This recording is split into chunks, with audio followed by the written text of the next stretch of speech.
Good day, everyone, and welcome to another Live with Kevin.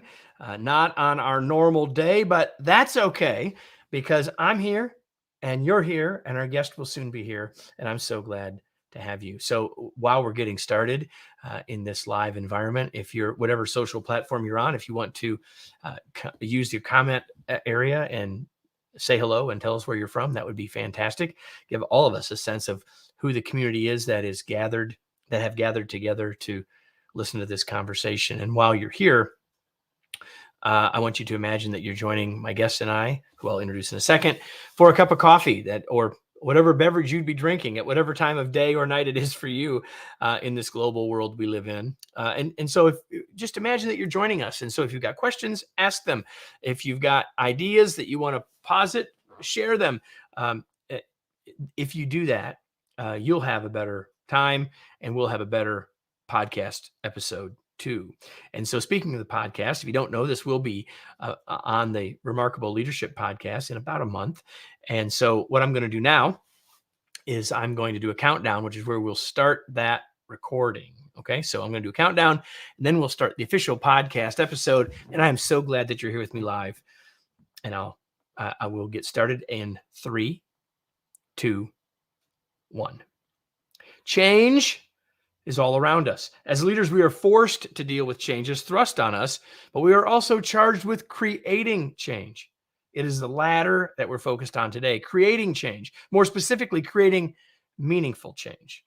Are you ready for that? I hope so, because that's where we're headed, and I'm glad that you're here. Welcome to another live episode of the Remarkable Leadership Podcast, where we are helping leaders grow personally and professionally to lead more effectively and make a bigger difference for their teams, organizations, and the world. If you're listening to this podcast, you could have been here live.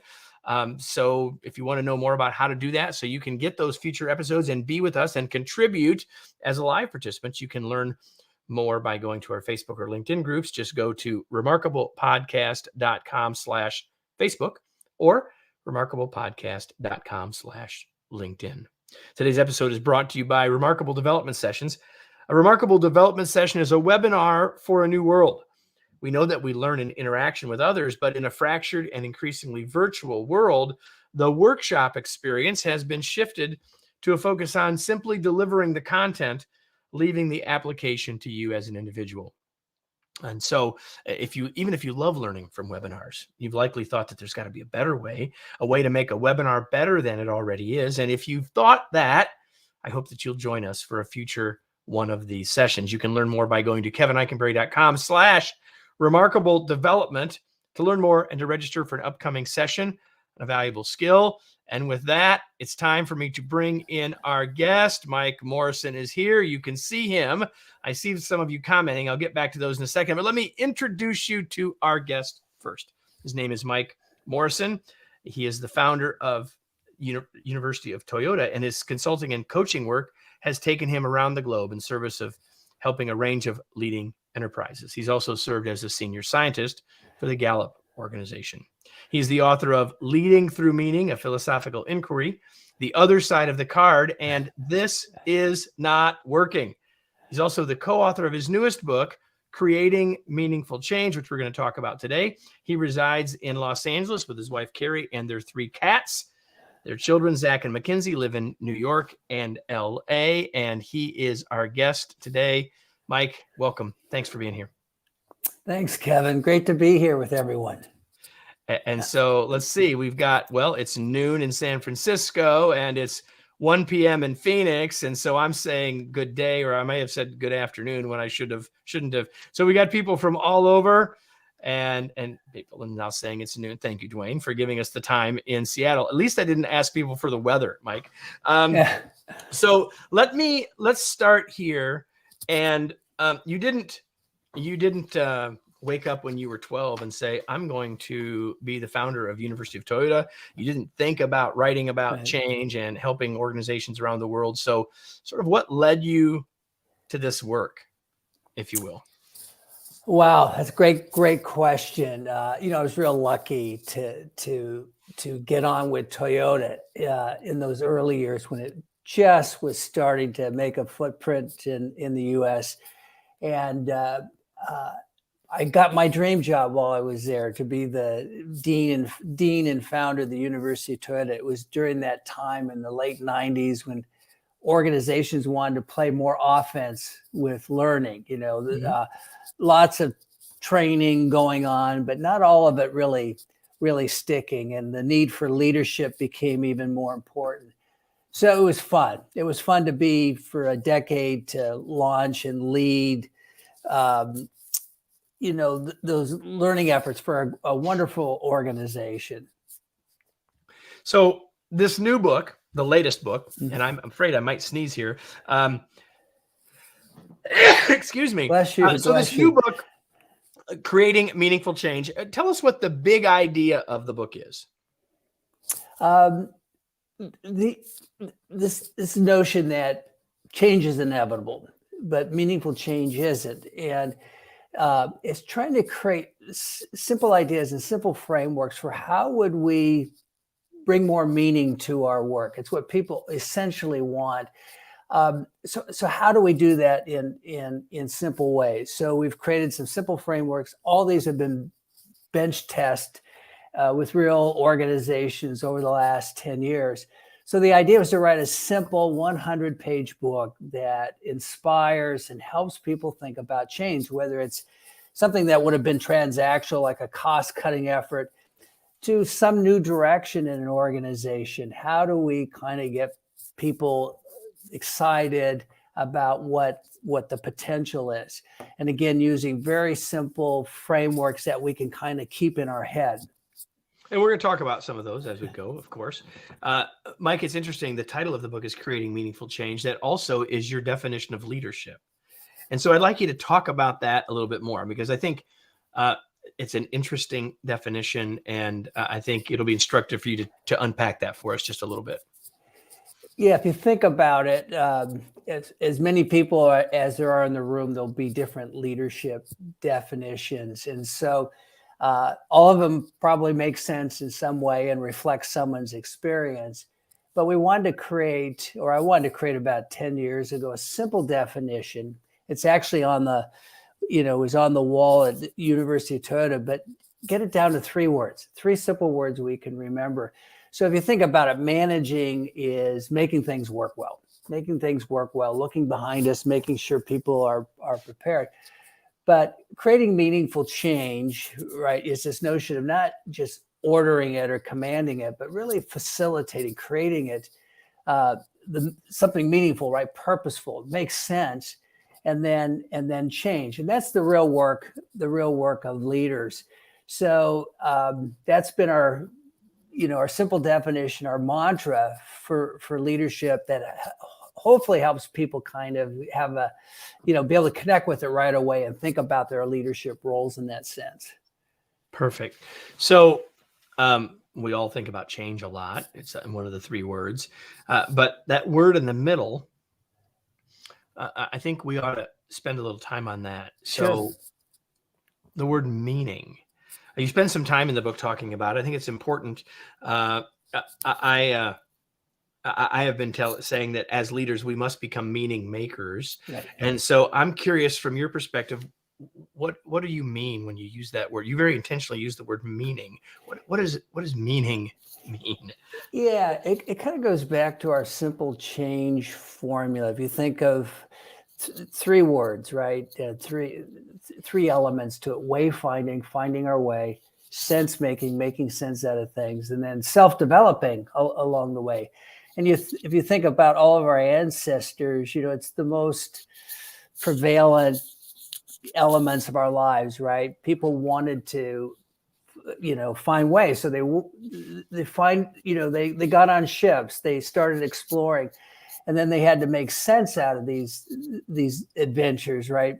Continuously, while developing themselves. And if you think of the pandemic that we just went through, almost immediately we had to start doing some sense making. What does this mean for me, my work, my family, my friends? What does this mean? And we were all kind of thrust into that to make sense, right? To do some sense making around it. And then as we kind of got our foundations, then it was a little bit of wayfinding. What does this mean for my business, my work? How do I do this remotely?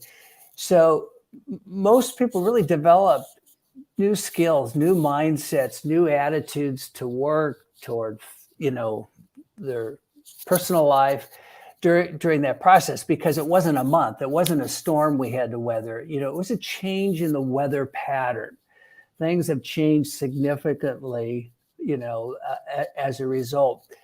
So if you think of the pandemic, it was one of these meaning-making opportunities that also was, wrought with challenge and some loss and other things. But typically that's when human beings are at their best, when they're thrown in these larger challenges and then they get to do the meaning-making process. Well, of course, that happens every day in our work lives too, small and large opportunities to grow ourselves, grow the people around us, grow our business in some new ways. So we like to think it's very intuitive, it's historical, it's a natural process that we all kind of go through every day. So talk about the third of the three. We talked about wayfinding and sense making. Talk a little bit more about self-developing as it relates to change specifically.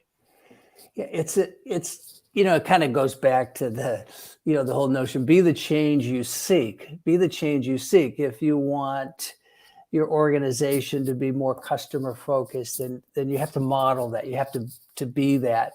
It's just not something we command to others. But part of that process is developing the new skills and mindsets that come with the change, and that's pretty exciting. We define it in two buckets: the me and we, and we need both. We need a strong me. We need people to be differentiated, willing to take chances and challenge things. So we definitely need that strong me leadership. And then we need that strong we as well, where we can subordinate our own personal needs to the larger group needs, where we can draw people in and include them in ways that really promote the larger goals that we're trying to achieve. So we always say to people, sometimes it's about you. You need to be strong and bring your voice. And sometimes it's not about you. You need to be cultivating others in the process. I would go as far as to say that when we figure out when it's me and when it's we is when we start to become more effective, truly more effective as a leader. Some people never get out of one or the other bucket, right?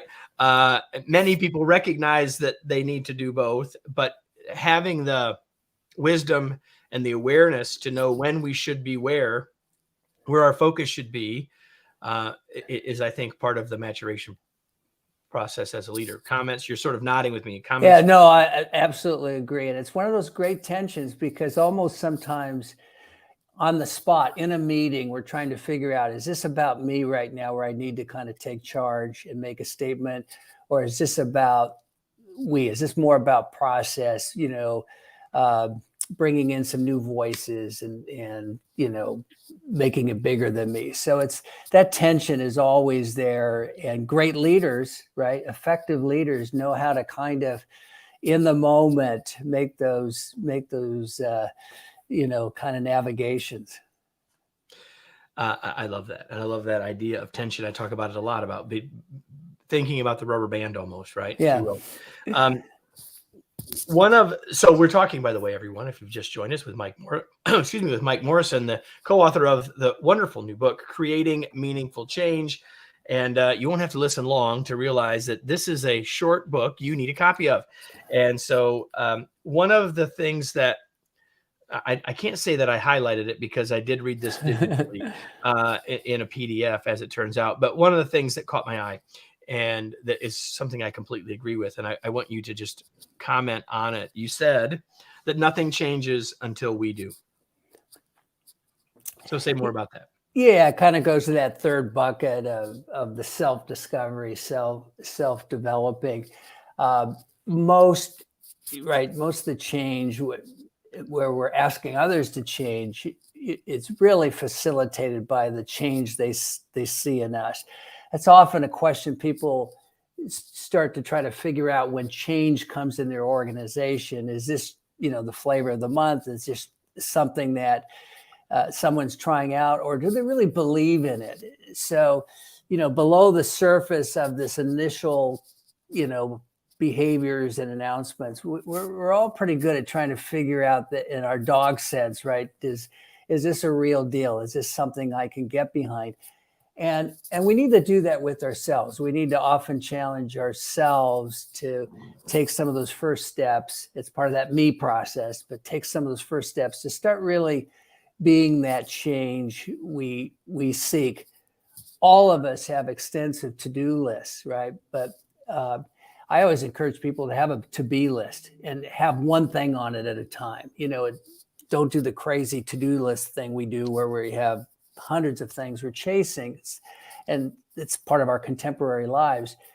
But have that to be that really kind of, starts to highlight for our own internal public, who we're trying to become in this process. People love that. People love authentic, down to earth, vulnerable, accessible leaders. You talk about having a to-be list, which I love, because after all, we are human beings, right, as it turns out. So you hinted at something and you kind of moved past it, but I want to go back to it. Sure. I put a little pin in it in my head. Most everyone, really everyone who is watching us now or listening to us later, is a leader in the middle. Yeah. I mean, even if you're a CEO, you've got a board. Even when you're the company owner like me, I got a wife, right? Yeah. So like everyone's a leader in the middle, right? Somewhere. And so sometimes, and I hinted at it in the opening when I said sometimes change is thrust upon us. What's your advice to leaders at any level when they're being asked to lead a change, create a change that they're not sure they agree with? Yeah, and that's the boy, that's a great question. So I think that's where we see a yellow light, right? It's an intersection, right? We need to slow down. And that's where, instead of just saying yes or moving forward or being blindly loyal, we really need to, to pause and start to think about, is this really the right thing for our organization? And what are some of the pathways to kind of having a different discussion about, to make sure before we start to really commit and put resources behind it, that it really makes sense. And if you think about it, organizations are political. Of course they are. Some are more political than others, but by political, people are trying to have influence. They're trying to influence others. And they may think that this new project, it might be self-serving, or in their hearts, they may believe it makes sense. But I think that's the, part of what the me part of a strong leader is to be willing to hit the pause button, to have a different conversation with others. And it's a little risky, but those around us really appreciate it. It's like, gosh, I wish I could have said that. I love what Kevin, brought up in the meeting. Made sense. We're all thinking it, but he had the guts to kind of say it. So I think there always is a respectable way to raise issues, slow the process down, and get to the right answer. Gotcha. Another one of the things you talk about in the book that is not sort of in the normal parlance, right? So it's worth us talking about, is this idea of everydayness, which I really love, by the way. Yeah. So what do you mean, Mike, when you say everydayness? Yeah, the day is the perfect container. If you think about it, we get to start the day anew. We start with our action list, things we got to get done. But the key is in everydayness is to really carve out time, even if it's one of those just busy days, to move the meaningful change agenda along, whatever that is. Have one other conversation about that idea to really make sure we save some time. Because at the end of the day, we start to reflect back on those things that were meaningful to us. So we want to make sure at the beginning of the day we've taken time to protect those, to have those things. And then if you think about it, at the end of the day, it's a good time to reflect on the day. What progress did we make? What do we want to push back into to tomorrow with it? Maybe even a little bit more discipline and rigor. So I love the fact that at the end of the day, we can be laptop down, do a little reflection. And then as we go into the night, right, we get this incubation period where we get some separation. And what's really cool is usually when we start a new day, and if we start with that positive mindset, carve out a little time to really think things through, it does feel like a new opportunity, a new set point. So we really live our lives in days, moment by moment, but we live our lives in days, and each day creates this kind of new opportunity that's separated by sleep, by disappearing. We hope that we have, right? Yeah. So one of the things, part of the frame, and we got someone saying that that's what he does: make a plan, take the day, build the future. Yeah. And I love your idea of calling it a container, because you and I are having this conversation live, and some of us are here live on the 5th of January. If you're listening to this on the podcast, who knows when you're going to be listening to this? Right. But at this time of the year, a lot of people are saying, well, everything that you just described, they want to do now for the year. Right. And so many people get frustrated by all of that, and didn't really work, and I didn't make the time for it. But when we say, I'm going to do this every day, doesn't have to be a long time. But I also loved laptop down, journal out, right? However you want to look at that. But certainly laptop down, unplugged, is super important. But I just love that idea of the day as the perfect container. I just really love that a lot.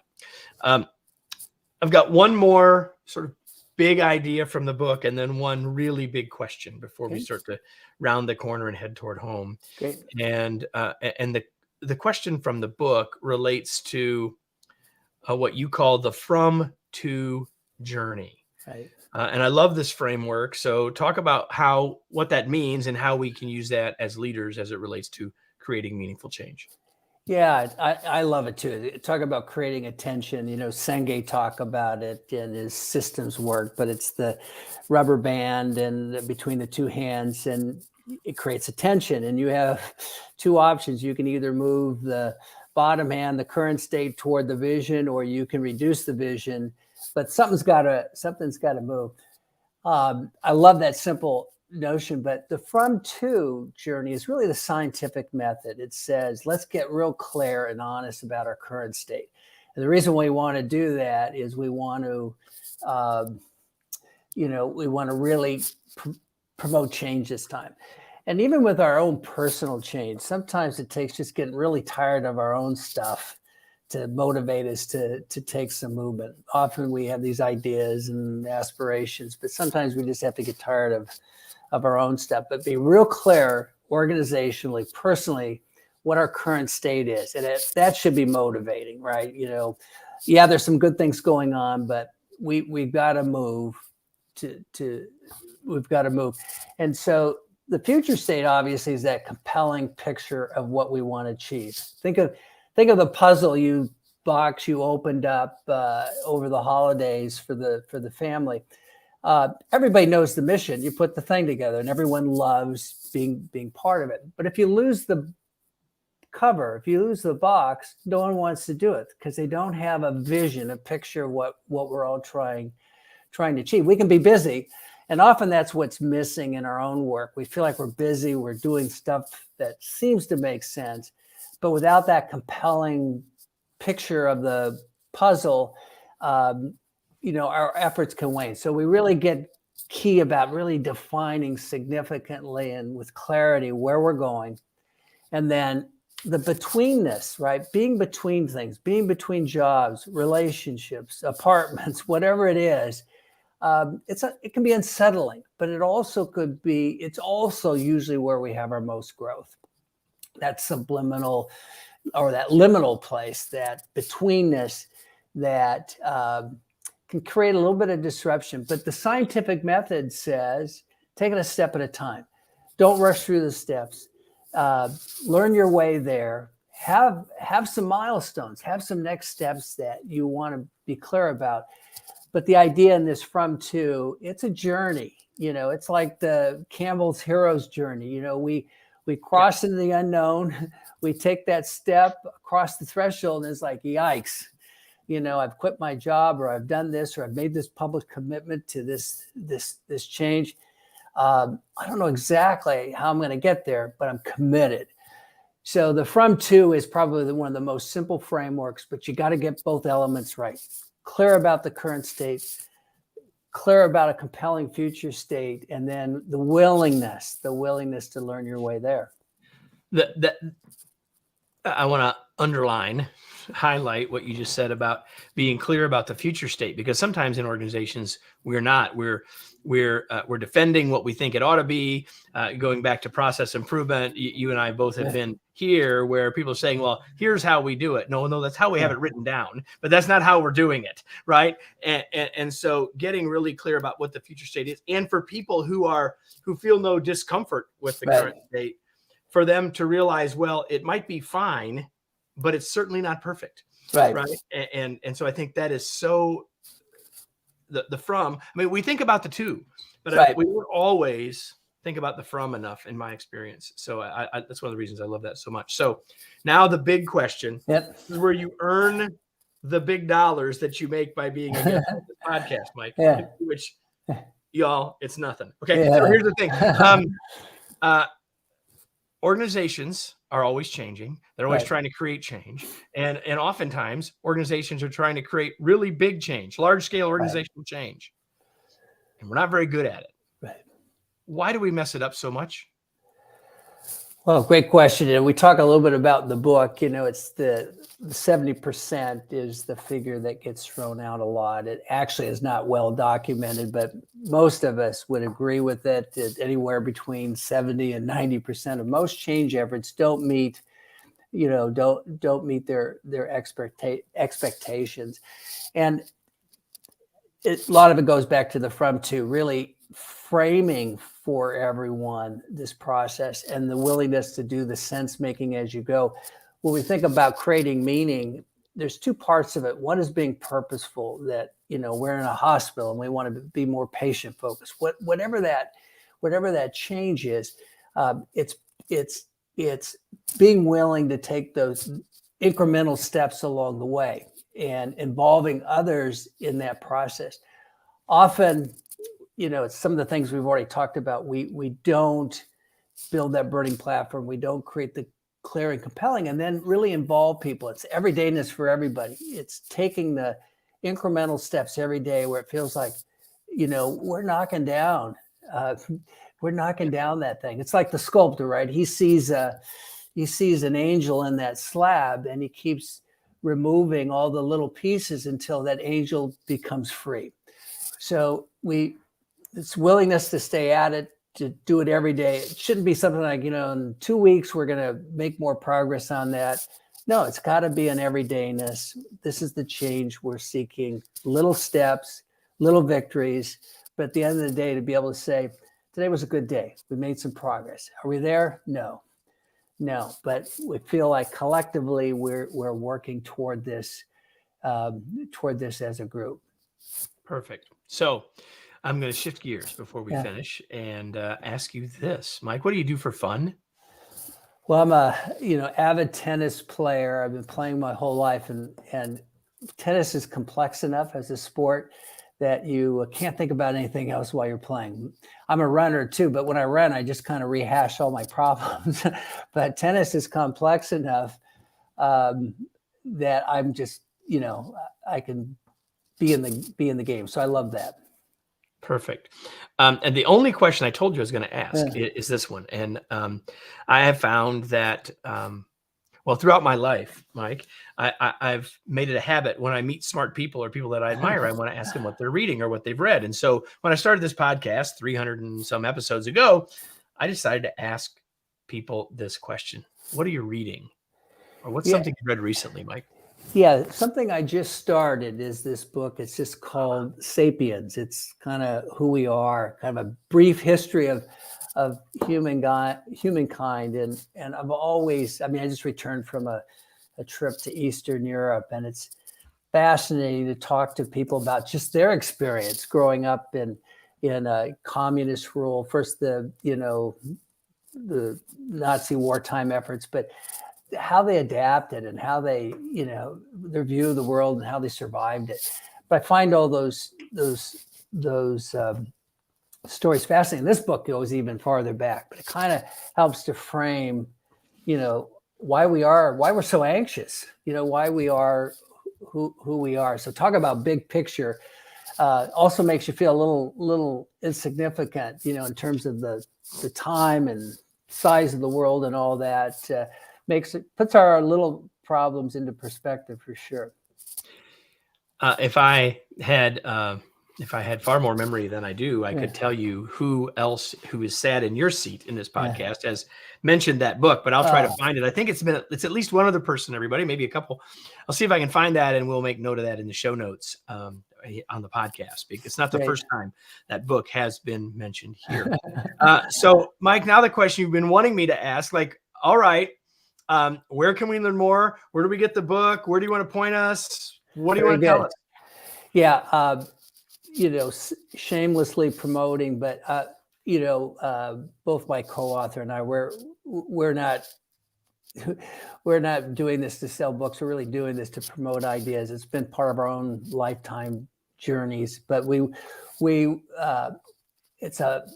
read it in 1 or 2 sittings. It captures a lot of the ideas I know that will resonate with you. So you can go to Amazon.com and just,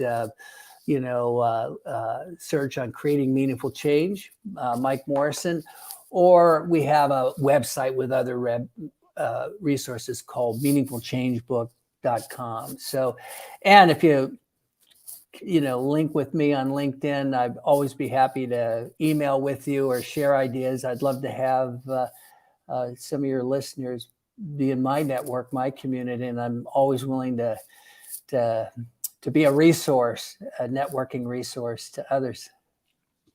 All right, everybody. Mike says he didn't come here so you will buy books. I'm saying you need to go buy a book. Creating Meaningful Change. Mike, thanks so much for being here. It's been a pleasure to have you. Now I have a question for everybody else. Mike can take a deep breath. And here's my question for all of you.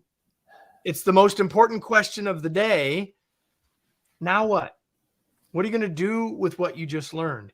There were 50 things that you may have heard today in the last 30 minutes that would make a difference for you, but none of them will make a difference unless you take action. Maybe you got some ideas around the value of a day as the perfect container. Maybe you got some thoughts about creating a to-be list and not just a to-do list. Maybe the idea of the from-to journey makes a difference and can help you with a change that you're leading now. The point here is to take action on something and not just say, man, that was good, or that was interesting, or because until we act, it really doesn't matter. So Mike, thanks again for being here. Such a pleasure to have you. Yeah, thank you. It took us a while to get here. I'm so glad we did. And for all of you that are here, I hope that you enjoyed this. I hope you found it more important than enjoying it. I hope you found it valuable. And most important, I hope it will make a difference for you and the team that you lead. And if it did, then invite others to listen to this podcast. And if you found it useful, I hope you'll come back next week, because we'll be back next week with another episode of the Remarkable Leadership Podcast. Thanks, everybody. Thanks, Kevin. Thanks, everyone.